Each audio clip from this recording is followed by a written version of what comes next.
জুমার দিনের আমল। জুমার দিন অত্যন্ত মোবারক দিন। এই দিনের বিশেষ আমল হলো 2 রাকাত জুমার নামাজ এবং তার পূর্বে খুতবা। এছাড়া এই দিনে আরও কিছু আমল রয়েছে, যেরকম সূরা কাহাফ তেলাওয়াত করা। হাদিসে আছে, যে ব্যক্তি জুমার দিনে সূরা কাহাফ তেলাওয়াত করবে তাকে তার পায়ের তলা থেকে আসমান পর্যন্ত নূর দান করা হবে। এই জুমা থেকে পরবর্তী জুমা পর্যন্ত তার সকল গুনাহ মাফ করে দেওয়া হবে। সুবহানাল্লাহ।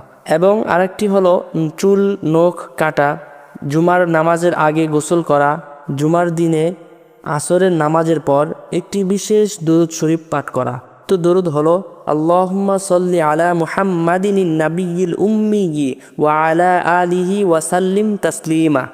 হাদিসে আছে, যে ব্যক্তি উক্ত দরুদ 80 বার পাঠ করবে তার 80 বছরের গুনাহ মাফ করে দেওয়া হবে এবং 80 বছর নেক আমল করার সওয়াব তার আমলনামায় লিখে দেওয়া হবে। আল্লাহ তাআলা জুমার দিনে আমাদের সবাইকে এই আমলগুলো করার তৌফিক দান করুক। আমিন।